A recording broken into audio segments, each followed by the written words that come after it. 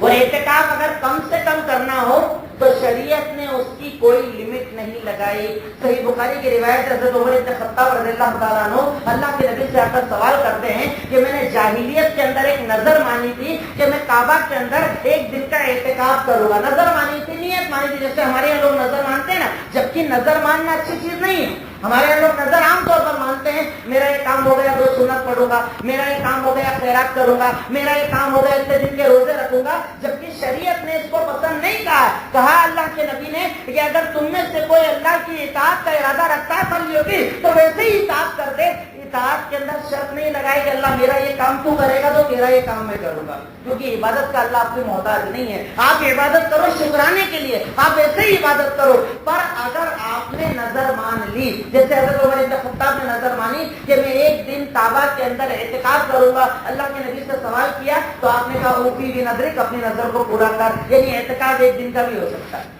اعتکاف ایک دن کا بھی ہو سکتا ہے، ایک نماز سے ایک نماز کا بھی ہو سکتا ہے، پر سنت اعتکاف، جس سے سنت والا اعتکاف کہا جاتا ہے، وہ 10 دن کا ہوتا ہے۔ 20ویں روزے کی مغرب کے پہلے آپ کو انٹری کرنا ہے، اور جب عید کا چاند نظر آ جائے تب آپ کو باہر آنا ہے۔ اس چیز کا نام ہے اعتکاف۔ اعتکاف کی پابندیاں میں نے آپ کو بتائی کہ آدمی احتیاط رکھے، ہر چیز سے بچے، دنیا داری سے بچے، اس چیز کا نام ہے اعتکاف۔ تو اعتکاف اگر کوئی کرنے کا ارادہ رکھتا ہے تو ان شرطوں کی پابندی کا بھی ارادہ رکھے، ان شرطوں کی پابندی کا بھی تصور رکھے، تب اس کا اعتکاف کرنا صحیح، ورنہ اعتکاف بس مسجد میں رہ جانا، اس چیز کا نام اعتکاف نہیں۔ اعتکاف کا مطلب ہے دنیا سے کٹ جانا۔ اب جو اعتکاف نہیں کر رہا ہے، جو اعتکاف نہیں کر پا رہا ہے، اسے بھی آخری عشرے کی اہمیت کو سمجھنا چاہیے۔ جب اللہ کے نبی صلی اللہ علیہ وسلم اپنی بیویوں کو جگا رہے ہیں، رات کو سونے نہیں دے رہے ہیں، عبادتیں کروا رہے ہیں، اور وہ مہینہ، وہ رات کے ایک رات اتنی بڑی فضیلت اللہ رب العالمین قرآن کے اندر بتاتا ہے کہ انا انزلناہ فی لیلۃ القدر وما ادراک ما لیلۃ القدر لیلۃ القدر خیر من الف شہر۔ کہ تم لوگ کیا جانتے ہو لیلۃ القدر کیا ہے؟ لیلۃ القدر کی فضیلت کیا ہے؟ بتاؤ لیلۃ القدر کی فضیلت کیا ہے؟ لیلۃ القدر کی فضیلت یہ ہے کہ اس ایک رات میں اگر کوئی عبادت کر رہا ہے تو اس کی عبادت 1000 مہینوں کی عبادت سے بہتر ہے۔ کاؤنٹ کیجیے گا کتنے سال ہو۔ ایک رات اگر کوئی 10 سال جگہ، 20 سال جگہ، 30 سال جگہ، 40 سال جگہ، ہر سال لیلۃ القدر کے اندر جگہ۔ اچھا ہمارے یہاں کئی بیوقوف لوگ یہ سمجھتے ہیں کہ لیلۃ القدر اسٹارٹ ہوتی ہے رات کو 11:30 ہوٹل سے چائے پینے کے بعد، جبکہ تب سے اسٹارٹ نہیں ہوتی۔ لیلۃ القدر کب سے شروع ہوتی ہے؟ رات اسلام میں کب سے شروع ہوتی ہے؟ مغرب سے۔ مغرب کی نماز آپ نے پڑھی، جو آپ کر سکتے ہیں کرتے ہیں، ذکر کریں، اذکار کریں، کچھ پڑھیں، قرآن پڑھیں، نفل پڑھیں، جو اللہ نے آپ کو طاقت دی ہے، عبادت عبادت کا مطلب یہ نہیں کہ صرف نماز پڑھنا، صرف قرآن پڑھنا، صرف کوئی عمل کرنا. ہر منہ سے کہی گئی بات، ہر ہاتھ پیر سے کیا گیا عمل جس کا مقصد اللہ کی رضا ہو وہ عبادت ہے. تو عبادت جتنی طریقے کی ہے، ہر طریقے کی عبادت ایک رات کے اندر مومن بندے کو کرنا چاہیے. سوچیے اللہ تعالیٰ نے پورا سال ہم کو دے دیا، جو چاہے کرو، جیسے چاہے جیو، بس فرض عبادت کر لو. اللہ کہہ رہا ہے کہ پورے سال کے اندر صرف 5 رات مجھے نہیں دے سکتے، یقیناً دے سکتے ہیں. پر ہمارے سماج میں تو جاگنے کے نام پر بس 27ویں رات. شریعت میں کہیں پر بھی کلیئر طور پر، واضح طور پر کسی ایک رات کی تعین نہیں کی گئی. گھر سے آثار موجود ہیں، کچھ 27ویں شب کے تعلق سے، کچھ الگ راتوں کے تعلق سے،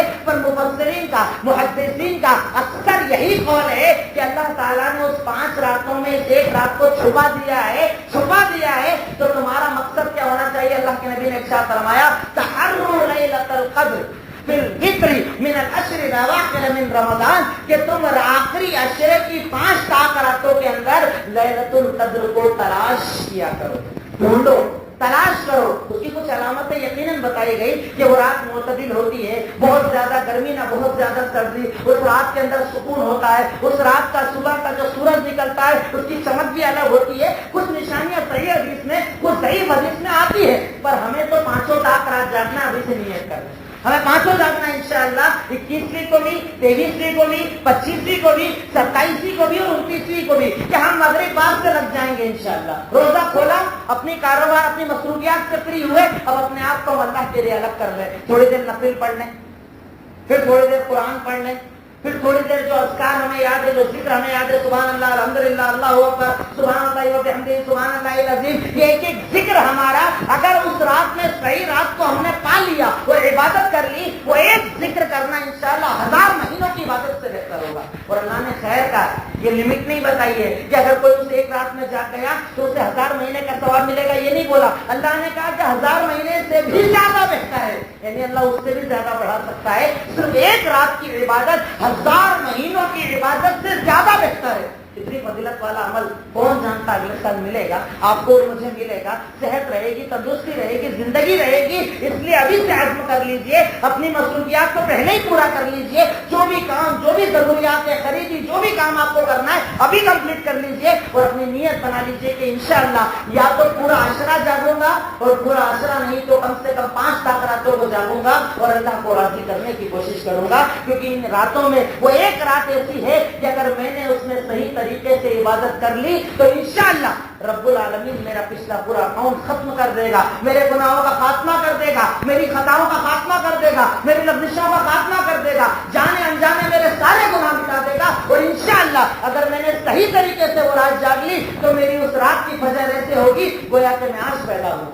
میرے سارے گناہ اللہ تعالیٰ انشاءاللہ اگر میری نیت اچھی رہی اللہ میرے سارے گناہوں کو معاف کر دے گا. یہ موقع اللہ رب العالمین نے صرف امت محمدیہ کو دیا، صرف ہم لوگوں کو دیا. ہمارے سوا اللہ تعالیٰ نے یہ موقع کسی کو نہیں دیا. تو کرتے ہیں عزم انشاءاللہ کہ اپنی ضروریات کو پہلے پورا کر لیں گے انشاءاللہ، کہ آخری عشرے کو خریدی کے اندر لگائیں گے. ورنہ ہمارے یہاں تو عام تصور یہی ہے کہ 27ویں رات کے بعد رمضان ہی ختم ہو جاتا ہے. 29ویں کا تو کوئی تصور ہی نہیں ہے. 27 گئی مطلب رمضان ختم، اب اس کے بعد ہم آزاد. شیطان ہمارے 2 دن بعد آزاد ہوگا، ہم شیطان کے 2 دن پہلے آزاد ہو جاتے ہیں. فری، کوئی عبادت نہیں، کوئی ٹینشن نہیں. یاد رکھیے کہ یہ پورا عشرہ قیمتی ہے، یہ پوری راتیں قیمتی ہے. یہ 9 یا 10 جتنی راتیں آپ کو مل جائے سب قیمتی ہے. اور اللہ تعالیٰ نے اسپیشلی آپ کے لیے دیے، ورنہ فرشتوں کے لیے نہیں دیے،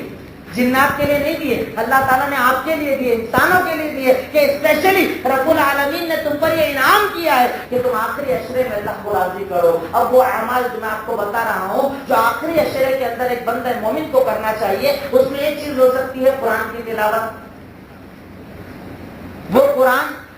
کہ جس کا تعلق ویسے تو مومن کی پوری زندگی سے ہے، پر اسپیشلی جب رمضان کا اللہ تعالیٰ نے ذکر کیا سورہ بقرہ کے اندر، رمضان کے تعلق سے بتایا، روزے کے مسائل کو بتایا، وہیں اللہ تعالیٰ ارشاد فرماتا ہے شہر رمضان الذی انزل فیہ القرآن ھدی للناس وبینات من الھدی والفرقان، کہ رمضان کا مہینہ وہ بابرکت مہینہ ہے جس میں اللہ رب العالمین نے قرآن کو نازل کیا. یعنی یہ قرآن کا مہینہ ہے، قرآن کے نزول کا مہینہ ہے. اور یہی وجہ ہے کہ اس مہینے کے اندر اندر اللہ کے نبی صلی اللہ علیہ وسلم حضرت جبریل کے ساتھ قرآن کا دور کیا کرتے تھے، پورا قرآن نماز میں مکمل کیا کرتے تھے، اور آپ کے آخری زندگی کا آخری رمضان جو آپ نے گزارا اس میں آپ نے 2 مرتبہ رمضان کے اندر قرآن کو مکمل کیا، جبریل کے ساتھ قرآن کو پڑھا۔ تو ایک مومن کو چاہیے کہ اب تک کوتاہی ہوئی سو ہوئی، پر ابھی جو دن باقی ہیں اس میں قرآن کی تلاوت کو بڑھا دوں، جتنا مجھے سینے میں یاد ہے، دل میں یاد ہے، چلتے پھرتے پڑھ لیا کرو، نہیں تو مصحف کو ہاتھ میں لے کر پڑھ لوں وہ قرآن کہ جس کا عام دنوں میں ثواب یہ ہے کہ اگر کسی نے قرآن کا ایک حرف پڑھ لیا، من قرأ حرفا من کتاب اللہ، اگر قرآن کا ایک حرف کوئی پڑھتا ہے اللہ اسے 10 نیکیاں دیتا ہے، الف کے بدلے 10، لام کے بدلے 10، میم کے بدلے 10، الف لام میم 30 نیکی۔ اور رمضان کا مہینہ جس کے بارے میں اسپیشلی بتایا گیا کہ اس میں نفل کا ثواب فرض کے برابر ہو جائے، فرض اونچا ہو جائے، اگر 30 نیکی عام دنوں میں ہے تو یہاں کتنی ہو گئی اس کا تصور کیجئے، 300 تو ہو گئی، 3000 ہو گئی، اللہ جتنا چاہے بڑھا دے گا۔ قرآن کے ایک حرف کے بدلے اگر اتنی نیکیاں اللہ رب العالمین نے لکھی ہے تو بندے کو چاہیے جتنا زیادہ ہو سکے سمیٹ لے، جتنا زیادہ ہو سکے اپنے اعمال نامے کو بھر لے۔ ففی ذالک فلیتنافس المتنافسون، اللہ تعالیٰ قرآن کے اندر کہتا ہے کہ نیکیوں کا معاملہ تو ایسا ہے، بھلائیوں کا معاملہ ایسا ہے کہ اس میں آدمی جتنا زیادہ آگے جا سکتا ہے اتنا زیادہ آگے جائے، کمپٹیشن کرے، اس نے اتنا کیا انشاءاللہ میں اس سے زیادہ کروں گا، اس نے اتنی عبادت کی میں انشاءاللہ اس سے زیادہ کروں گا۔ اس میں شریعت نے کمپٹیشن کو جائز قرار دیا کہ کمپٹیشن کا مقصد اللہ کی رضا ہونا چاہیے، کہ اگر یہ اتنا قرآن پڑھتا ہے میں اس سے زیادہ انشاءاللہ پڑھوں گا۔ تو اس آخری عشرے کے اندر بندہ مومن کو چاہیے کہ وہ قرآن سے اپنا دل لگائے، وہ کتاب کہ جس کے بارے میں شریعت مطہرہ نے ارشاد فرمایا کہ الا بذکر اللہ تطمئن القلوب، یاد رکھیے اللہ کا ذکر کرنے سے دلوں کو سکون آ جاتا ہے، دلوں کو اطمینان آ جاتا ہے۔ رمضان کے پہلے آپ کے ٹینشن اپنی جگہ، رمضان میں کاروباری ٹینشن اپنی جگہ، ہر انسان کو کوئی نہ کوئی ٹینشن ہے، کوئی قرضے سے پریشان، کوئی بچوں کے رشتوں سے پریشان، کوئی بیماریوں سے پریشان، کوئی بھائی کے حالات سے پریشان، ہر ایک کو کچھ نہ کچھ ٹینشن ہے۔ اللہ کہتا ہے کہ رمضان کا اتنا بابرکت مہینہ ہے، اس میں اگر تو قرآن سے دل لگائے گا، اللہ قرآن کے اندر کہتا ہے کہ قرآن اور اللہ کے ذکر سے اللہ تعالیٰ دنوں میں سکون ڈال دیتا ہے، اطمینان ڈال دیتا ہے، ٹینشن یا تو ختم کر دیتا ہے یا تیرے دل کو کم سے کم سکون میں ڈال دے گا۔ صحابہ کرام کے پاس کون سی دولت تھی کہ کمزور تھے، نہتے تھے، بھوک کی حالت، پیاس کی حالت، پر رب العالمین نے اتنا سکون دیا تھا کہ دن میں کام بھی کر لیتے تھے اور راتوں کو عبادتیں بھی کر لیتے تھے، اللہ کے راستے میں قتال بھی کر لیتے تھے۔ یہی رمضان کا مہینہ، اس رمضان کے مہینے میں کیا آپ نے نہیں پڑھا کہ غزوہ بدر ہوا، بدر کا وہ معرکہ، کبھی آپ کو اللہ تعالیٰ اگر توفیق دے انشاءاللہ اور آپ لوگ مکہ جائیں، بدر کی سرزمین پر اگر آپ جائیں تو آپ کو احساس ہوگا کہ صحابہ کرام نے روزے کے اندر کون کون سے عمل کیے۔ وہاں کی گرمی کی شدت، وہاں کی تپش، چاروں طرف ریت اور ریگستان، کوئی سایہ موجود نہیں، اس تپتی گرمی کے اندر صحابہ کرام نے رمضان کے روزوں کے اندر وہ جہاد کیا، وہ معرکہ کیا جس سے غزوہ بدر کہا جاتا ہے، جبکہ ان کے دل بیٹھے ہوئے تھے۔ خطرناک وہ عالم کہ 313 کی تعداد، 1000 کا لشکر، یہ رمضان کا مہینہ، اور آج ہمارے یہاں کئی نوجوان روزے چھوڑ کر گھوم، جبکہ گھروں میں اے سی بھی لگے ہیں، کولر بھی لگے ہیں، پنکھے بھی لگے ہیں، ہر طرح کا انتظام ہے۔ عام طور پر وہ اگر آرام کم کرتا تھا، رمضان میں آرام زیادہ کرتا ہے، رمضان میں اللہ تعالیٰ نعمتیں بھی زیادہ کھلاتا ہے۔ اس کے بعد بھی آج ہمارا نوجوان صرف اس لیے روزے چھوڑتا ہے کہ گرمی برداشت نہیں ہوتی۔ کیا تو جہنم کی گرمی کو برداشت کر پائے گا؟ وہ جہنم کہ سید المرسلین عام دنوں میں تو عام دنوں میں رمضان کے اس آخری عشرے میں سب سے زیادہ اس جہنم کی آگ سے اللہ سے پناہ مانگا کرتے تھے کہ اللہ میری طاقت نہیں ہے۔ ہر نماز کے اندر، ہر سجدے کے بعد، ہر تشہد کے اندر آپ کہا کرتے تھے اے اللہ مجھے جہنم کی آگ سے بچا لے، اے اللہ وہ آگ کی تپش بہت زیادہ ہے اور اس کو محسوس کرنا تو بھی اور زیادہ آسان ہے کہ جب گرمی کی شدت ہو، اذا اشتد الحر، جب گرمی زیادہ ہو تم جہنم کی آگ سے پناہ مانگا کرو، کیونکہ یہ گرمی کی شدت جہنم کے سانس چھوڑنے سے ہوتی ہے۔ جب جہنم سانس چھوڑتی ہے تو سال میں اللہ تعالیٰ نے صرف ایک بار اسے سانس چھوڑنے کی اجازت دی، اس سے دنیا کے اندر گرمی بڑھ جاتی ہے۔ تو سوچو جہنم کے اندر کیا گرمی ہوگی، وہ آگ کہ جس کے بارے میں رب العالمین نے قرآن میں ارشاد فرمایا کہ قوا انفسکم واہلیکم نارا وقودھا الناس والحجارہ، کہ تم اپنے آپ کو اور اپنے گھر والوں کو جہنم کی اس آگ سے بچاؤ جس